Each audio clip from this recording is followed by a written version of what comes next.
You're now listening to the Engage the Rockies podcast, your go-to podcast for local and state issues concerning Colorado.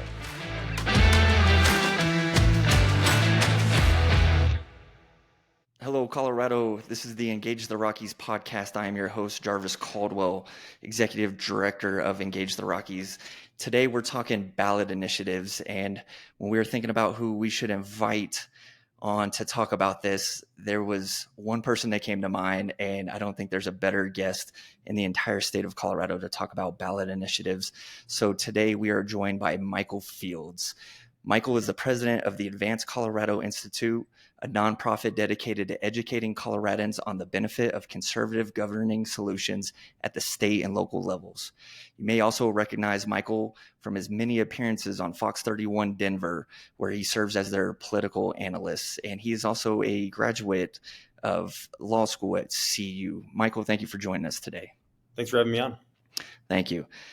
So let's jump right into it, Michael. Big picture, ballot initiative. We've probably all heard the term before.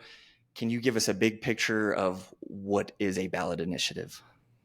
Yeah, so Colorado is one of the states who allows citizens to really pass their own laws, whether that's a statute or a constitutional measure that you can put it in front of voters if you have a good idea.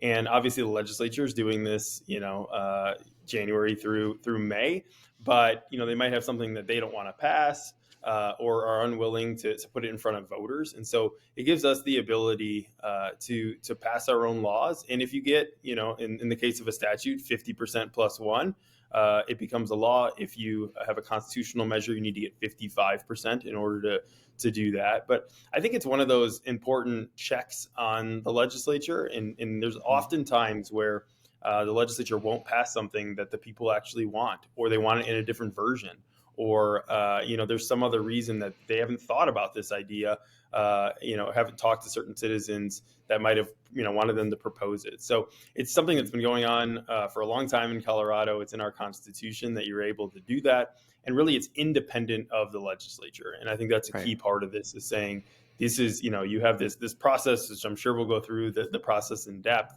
But it is a cool thing that the average citizen can pass their own law here in Colorado, and they don't have to be, a member of the legislature. Absolutely. And so thinking about this real world, your average voter who maybe is not following the legislature January through May, day by day, when they get their ballots in whatever year the election is, whether it's an off year or an even year election, they get it. It's not just your senators. It's not just you're voting for governor, your representative. You'll see measures on there asking you different questions. Sometimes it's, the legislature has a bunch of extra money, and so we want to divert that somewhere else, or it could be as simple as lowering property taxes or income taxes or something like that. So basically, from a pragmatic point, your average voter, they get their ballot. It's not just choices for electing a new politician. There are questions on there, and those questions on there come a lot of times, not always, from ballot initiatives started by different people. And that's actually what we're going to get into next. Who can start a ballot initiative? Yeah. So if you're a citizen in Colorado, you're a voter, you can team up with somebody else. So it takes two proponents to put in a ballot measure. And I think, to your point, a lot of ballot measures, some of the biggest policies in Colorado have been passed on the ballot through citizens' initiatives. You think about Tabor, you think about the Gallagher Amendment, which recently got repealed by the people too. There's a lot of different policies that the people do. And the way you can tell the difference between them is if they have letters after them, Proposition CC or HH, they're from the legislature, they're referred. If they have numbers by them, right? So 103, 107, that means that citizens came up with them. And so, any, voter can come and say, we want to do this, team up with somebody else. So it takes those two proponents, and those two proponents have to be active throughout the entire process. So I think that's a key too, is they have to go, to the title board, to the legislative council review, et cetera. And so it's really something you just need to find somebody else that agrees with you to start that process.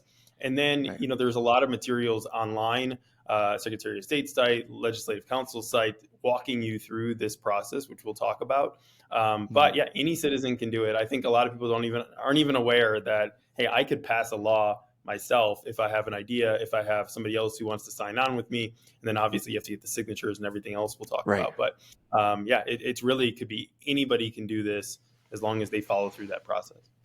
Well, yeah, that's very interesting. I'm glad you brought that up, because now that I think about it, I don't even think I realized that whether it's letters or numbers actually determines or indicates where it came from. So, for example, Proposition HH that was passed through the legislature in 2023, which is why it is HH and not like 103 or 107 or other ones we've seen pretty recently. So that's a great piece of information that I didn't even realize.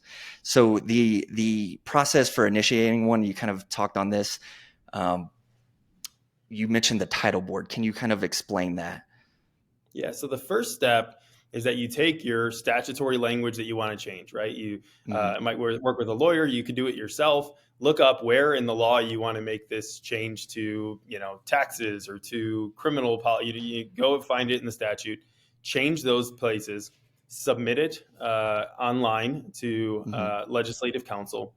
Legislative Council has a mandatory meeting called review and comment. And basically you go there and you talk to people who draft this stuff for the legislature, right? So they ask you questions. What's, the single subject of this, which we'll talk about when it gets to title board. What are you trying to accomplish? Does this, if this happens, have you thought about that? So they walk you through this whole memo that says, here's some feedback to think about before you put it into title board, which is the next step. And so a lot of times it's a very good process because, I didn't think of that, or how does this interact with some other law that we didn't realize? All these questions are out. There can be a 6-8 page memo, and you go through and publicly talk about your intentions, why you're doing it, what you're trying to do, which then is online. People can listen to it, et cetera, especially if there's a question later on how it would work. Sometimes the courts will look at that intention. Obviously, it is what the law says, but on the other hand, those conversations are useful for drafters and for people that are trying to implement this. Right. And so you go through that process, you make those adjustments and changes, amend it if you need to, then you put it into title board. And title board meets every other week. And they basically have two jobs. One job is to determine if there's a single subject to your measure. So both legislation from the legislature and citizens initiatives have to have one subject. My view on it is the legislature sometimes, it seems to me, has more than one subject in things, but that's up to the courts eventually. But the title board will look and say, is this trying to tie two things that are unrelated together? And you're not allowed to do that. So there's, a way to appeal if you disagree with them, which we can talk about too. But basically, single subject is the first determination. If it doesn't pass single subject, it doesn't make it through title board. The second thing is once single subject is set, that they set title. So the title is what you see on the ballot. So this is the language that you see. They try to describe it. They say in a simple manner. I think sometimes they get very complex and long, and it's hard to understand. But their job is to try to give the main tenets of the ballot measure in this language that you're going to see on the ballot. And again, there's arguments back and forth. People can go and talk and give their opinion. This is 3 people that are on the title board. So the title board is made up of a representative from the Secretary of State's office, a representative from the Attorney General's office, and then somebody from the Office of Legislative Legal Services. And so those 3, you need 2 votes in order to pass single subject, in order to pass title. And a lot of times there's a robust discussion during that process. And, people from the public can weigh in, proponents, opponents can weigh in at that point. Once title is set, you have an opportunity. Either side can challenge the outcome of that. They didn't like how the title came out. They disagreed on single subject. They can challenge that. And that happens the two weeks later, the next meeting. And then the last thing you can do is go to the Supreme Court. There's kind of a straight shot to the Supreme Court to try to appeal any of these outcomes. And so it's kind of a possible three-step process. But again, if you set title and get single subject the first day, nobody challenges it. That's the title that will be set for the ballot. Awesome. So this does sound like it might be kind of a long process, and that's kind of what we'll get into right now, which is you reach out to the legislative council, they give you the feedback, you make your adjustments, do whatever you need to do, get, dot your I's and cross your T's. You bring it to the title board.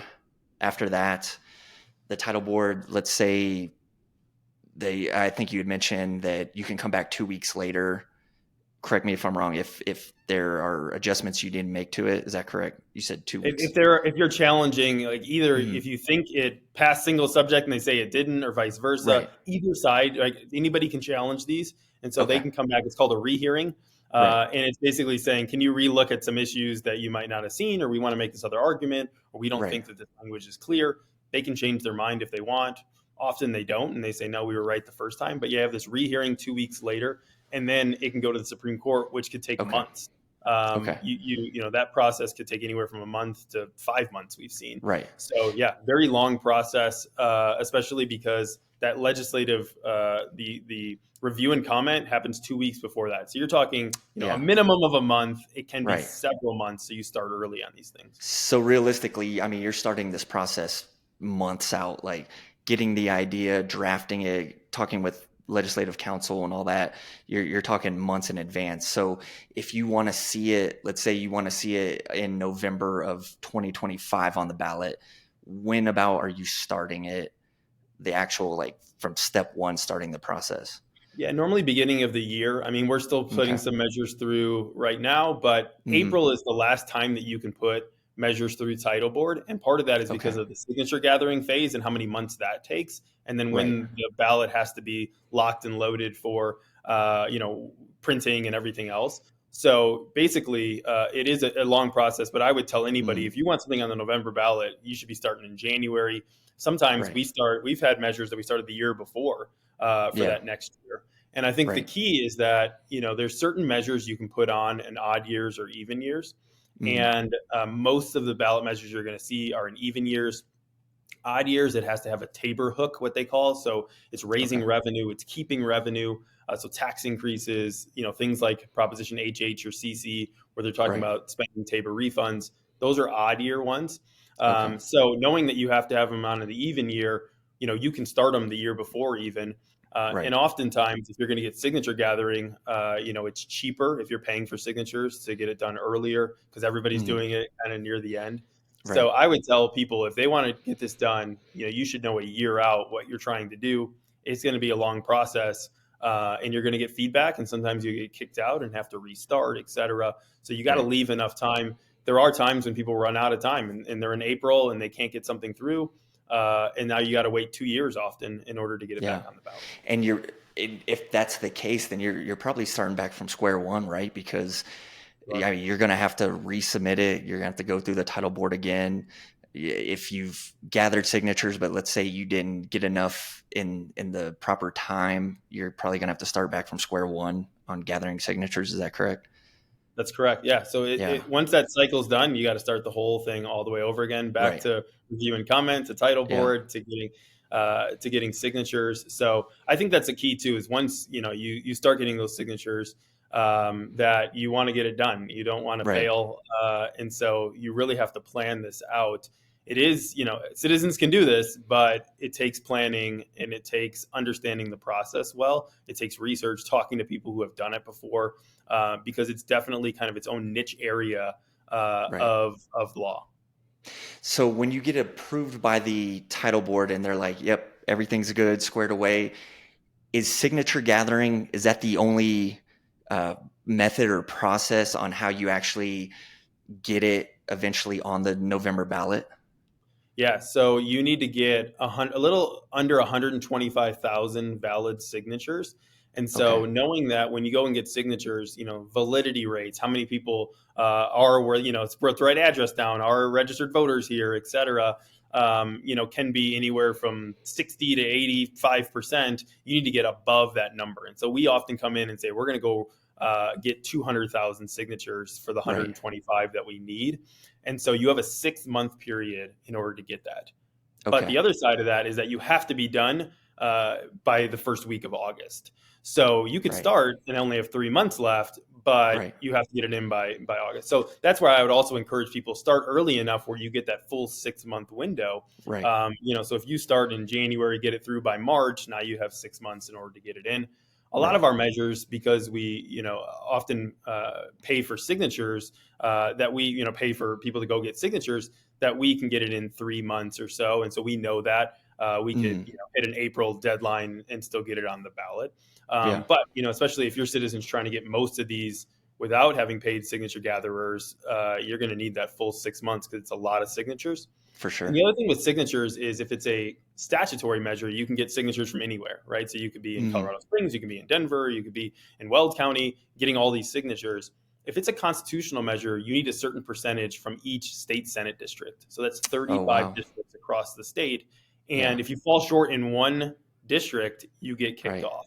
So very Wow. important that you, have broad support across, especially if you're doing a constitutional measure. But also you can fail by just not having enough in one Senate district. Yeah. So that makes it a lot more complex to do constitutional measures, more expensive if you're paying for signature gathering. Mm. But ultimately, that's the only thing. Constitutional measures are really the only thing that the legislature can't touch without going back to the people, right? So Right. we do have Tabor in our state, which says if you lower taxes, you can't increase them without voter Right. approval. So there are some statutory measures that the legislature can't touch, but in general, they could change anything that we pass as citizens unless it's a constitutional measure. So that's why a lot of Mm. people go the constitutional route too. That makes sense. And I didn't realize it's broken down by Senate districts, which from the point of like someone pushing the ballot initiative, it's going to be you're going to have to be very targeted to try to target all those Senate districts and make sure you're hitting your right percentages. Now, for people who are actually signing, so a lot of times you see these people, and actually I've seen some down here in El Paso County for some initiatives you have. They're standing outside like the DMV or somewhere like that, and you come walking up, and they're like, "Hey, do you want to cut your income tax?" And you're like, "Yeah, of course." And they collect it that way. What are the requirements for the people signing the petitions? And for example, for the listeners, if let's say you're a Democrat running, or you're petitioning onto the ballot, the primary ballot, you have to be a registered Democrat in that district, whatever they're running for, whether it's a congressional district, whether it's a state house district, state Senate, you have to live in their district and you have to be a registered person of their party. What's the requirement for a statewide? Yeah, so there's not a requirement that you have to Mm. be, registered for a political party, Right. even that you have to be a resident of Colorado.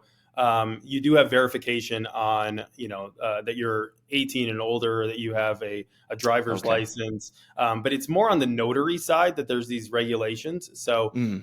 that, these petitions have to be notarized on the date that people signed them. And so the verification is a lot heavier on who can sign, right? Like, do you live in this district? You have to prove that you are able to do it. Right. A lot of you have these signature gathering companies that verify and vet people to make sure that you're going to get valid signatures because, again, if you fall short on that, your validity rate is too low, they're going to Right. end up losing the ballot measure. And so basically, a lot of the verification is on who is signing. Is it that person? Do they Mhm. live where they said they did? Are they registered to vote in Colorado? Right. And so, a lot of these rules and laws have changed over time on the specifics of it. And a lot of it's been brought to court. If somebody Mhm. writes their address, wrong, or has the city wrong, how many problems can you have? And a lot of times what happens is there's this cure period, right? Where you can Mhm. say, hey, something was wrong with this. Can you go back? But again, you need the time in order to do that. And so Right. if you're up against that August 7th deadline, you turn everything in and there's no time for a cure period, you're not getting on. Right.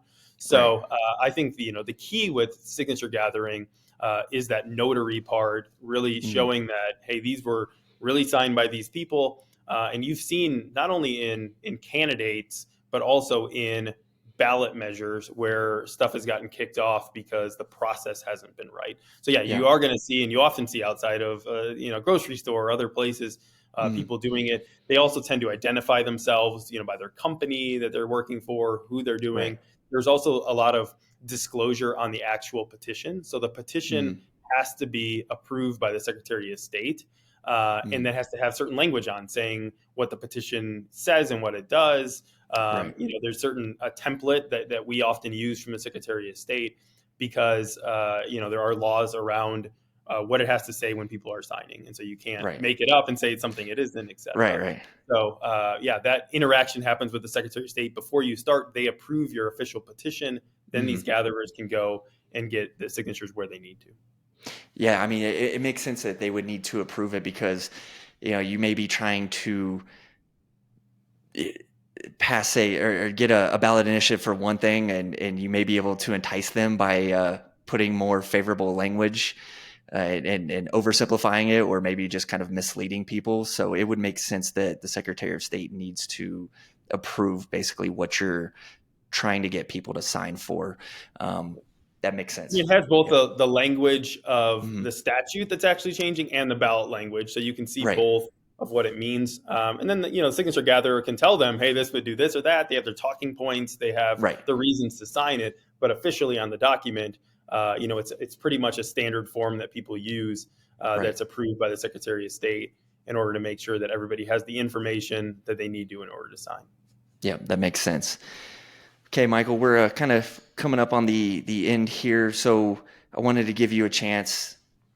You Advance Colorado, as I had mentioned, that you were the president of it. You guys have some ballot initiatives coming up now. As a nonpartisan group engaged, we're not advocating for or against necessarily what your ballot initiatives are, but we want to give you a chance, just real world. These are some things that are coming up, and let's give you a chance to explain those. Yeah, so I think the key, and I think it's a good process, right? Like, I'm not going to always agree with what is passed at the ballot, what people are going to put on. But if you're able to go get 125,000 valid signatures and then get the people to support your measure, I think that has a lot of weight, and a lot of times I think the legislature's trying to do the best they can. They have their own views, et cetera. But it is not easy to get one of these things passed. And so, even if I disagree with it, I'm going to respect what the voters think. And maybe try to change something in the future if I think they did something wrong, and say, well, what about this idea? This didn't work out the way you wanted to. And so a couple of the measures that we're working on right now have to do with property taxes. As you know, we've had a big spike in property taxes in Colorado, and think that the legislature hasn't really stepped up to fix it. And so we have two measures that would cap and cut property taxes. Again, this is one idea we're putting out there, and hope the voters agree with us, but this is just another option. If there's a big problem and everybody's worried about it and the legislature doesn't do something, why don't we propose something? We also have two crime-related measures. One's called Truth in Sentencing, which would have violent criminals stay in prison longer when they get out at 43% of their sentence on average right now. And this is only violent criminals, Class 2 felons. We have one measure that would give more money to law enforcement across the state. And so, again, this is where the people can tell the legislature, this is how you should be spending your money. We're worried about safety right now, and so we want to put this money into the hands of, local sheriffs and police chiefs, et cetera. And then we have another measure that would put school choice in the Colorado Constitution. And all of our school choice measures right now are statutory, right? So the legislature could change those at any point, as we mentioned. So if you put it in the Constitution, it makes sure that the legislature doesn't have as much of a say over that. And so, the fact that we have a lot of school choice in our state, charter schools, open enrollment, private, public, homeschooling, all these different options, our worry is that could change in the future. And so, again, putting it up to voters to say, do you like those things? Do you want this to be in the Constitution instead of just in statute? So these are the kinds of ideas, even things that we have right now, citizens could go and take and say, we want to make it more firm that the legislature can't mess with this, for example. Or we're worried about safety and we think this is the solution. And so what we do is we'll pull our measures, see what the language is going to be. Do people support it or not? And is it likely the legislature passes this stuff? And if it's not, and there's support there and people want it, that's when we look and say, can we move this forward around the issues that we engage in? So it is a long process, a hard process, an expensive process a lot of times. But we feel like it's a good thing for Colorado as a check on the legislature that they can pass laws and constitutional measures. And really, we should be about consent and of the governed, right? Like this is the basic idea of our country, is that We need to agree, and this gives us one outlet, right? You might have 10 measures on the ballot, and that's a lot, but they're trying to pass 500 bills at the legislature, right? Right. I think everybody agrees that we should have representatives doing a lot of this work, but it also gives us that outlet if there's enough support that we can do our own stuff and pass our own measures. Absolutely. So when should we expect to see, because you listed about 4 or 5 different ones, are they all going to be on this November's ballot? That's the plan. We have That's one the that's goal? already through the process. We have a Yeah. constitutional measure that we got done in 57 days. It was the fastest measure for constitutional one ever. But we'll have a whole another group. And a lot of times, if you're doing multiple measures, you have them go together because people can stand and sign, 2 or 3 of them at the same time. So I think over the next few months here, we'll be having these out, getting signature gathering. I'm hoping we can get all of them on, but it might be 2 or 3 of them instead, and you wait 2 more years and go back to work at it. So very complex part, but again, I would encourage people, look into this process, see if you have a really good idea and the legislature is not listening. Can you build that support? Can you get donors and people willing to get signatures? And can you build this campaign to pass something that you think is important for Colorado? Where can people find what kind of ballot initiatives are being worked on? Is that just the Secretary of State's website? Yeah, so Secretary of State has everything that goes through Title Board. There's also a Legislative Council. If you type in and search for the ballot initiatives in Colorado, Legislative Council, it'll show you that first step. And anything that goes through Title Board, there's a Title Board website. It'll show you where it is in the process. So I would look, and it's really interesting to see what other people are thinking about, how far along in the process did they get kicked out of Title Board, et cetera. We watch that website pretty closely just to understand what could be coming this November or in the future. Yeah, and so I asked you that question for the listeners. I knew the answer. One time I was walking into the DMV and I knew I was going to be there for a while, and there were some signature gatherers standing outside, and they had asked me if I wanted to sign, and I said, I think I know what this one is, but let me go look it up. And Look it up. I went inside the DMV. I was waiting there, not too long, but while I was sitting there, I looked it up on my phone, said, yep, this is the ballot initiative that I thought it was. And then when I walked back outside, I went ahead and had signed it. So yeah, that's good for people to know that they can look it up. And is there a way, if someone wants to sign for a certain ballot initiative that maybe say it's one of the ones that Advance is doing, instead of just getting lucky and running into someone standing outside a DMV or a King Soopers or wherever else, is there a way that they can sign that? Yeah, so that's kind of up to the organization and people that are doing it. I think the nice thing is on that website, it'll say who the proponents are, and normally, give their phone number, or they might allow their email on there, et cetera. And therefore you can reach out directly. You're like, hey, I really like this issue. I was looking it up. Where are you going to have signature gatherers and when? For our types of things, once we know where we're going to be and have events and have, hey, check out, this grocery store has signature gatherers out there. So you kind of have to, look it up, and hopefully they're getting out there and reaching people. But ultimately the organizations do it, but you can also reach out if there's contact information for those people on the Secretary of State website. You can normally get information that way. Awesome. Well, I think we've pretty much covered everything, and I really appreciate it, Michael. And if you want to learn more about this issue, please go to the Secretary of State's website, go to these organizations. If you go on the Secretary of State's website and you see some different ballot initiatives, it'll tell you who is leading the charge on this. So, reach out to them like you were talking about, and do more research. So we really appreciate your time here, Michael. And we'll leave it off here, and maybe we'll check up with you here after the November election and see where these things ended up being at, and seeing how they turned out. Thanks for having me on, and I'm glad people are learning more about this issue. Absolutely. All right. Until next time, thank you. Thank you for listening to the Engage the Rockies podcast, your go-to podcast for local and state issues concerning Colorado.